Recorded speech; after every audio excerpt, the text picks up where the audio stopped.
കർക്കിടകം മലയാളികൾക്ക് പഞ്ഞമാസമാണ്. എന്നാൽ ആരോഗ്യ സംരക്ഷണത്തിന് ഈ മാസം ഏറെ പ്രാധാന്യമർഹിക്കുന്നു.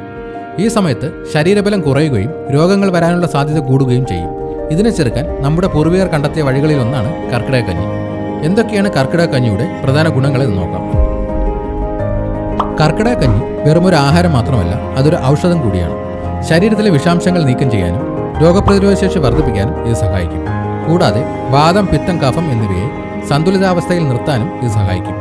ദഹനപ്രശ്നങ്ങൾ കുറയ്ക്കാനും ശരീരത്തിന് ഉന്മേഷവും ഊർജ്ജവും നൽകാനും സന്ധിവേദനകൾക്ക് ആശ്വാസം നൽകാനും കർക്കിടകക്കഞ്ഞിക്ക് കഴിയും. കർക്കിടക മാസത്തിൽ തുടർച്ചയായി 7 ദിവസമോ 14 ദിവസമോ അല്ലെങ്കിൽ ഒരു മാസം മുഴുവനുമോ കർക്കിടകക്കഞ്ഞി കുടിക്കുന്നത് ഏറെ നല്ലതാണ്. ഇത് നമ്മുടെ ആരോഗ്യത്തിന് ഒരു പുത്തൻ ഉണർവ് നൽകും. എന്തൊക്കെയാണ് കർക്കിടകക്കഞ്ഞിയുടെ പ്രധാന ചേരുവകളെന്ന് നോക്കാം. ഞവരയരി അല്ലെങ്കിൽ ഉണക്കലരി ദഹനത്തിന് നല്ലതും ശരീരത്തിന് ബലം നൽകുന്നതുമാണ് ഇത്.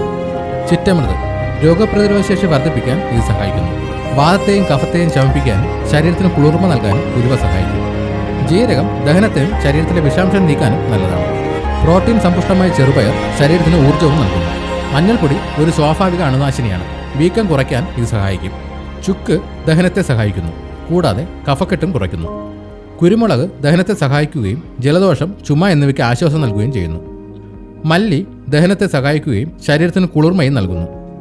നെയ്യ് ശരീരത്തിന് ഊർജ്ജം നൽകുകയും പോഷകങ്ങൾ ആഗിരണം ചെയ്യാൻ സഹായിക്കുകയും ചെയ്യുന്നു.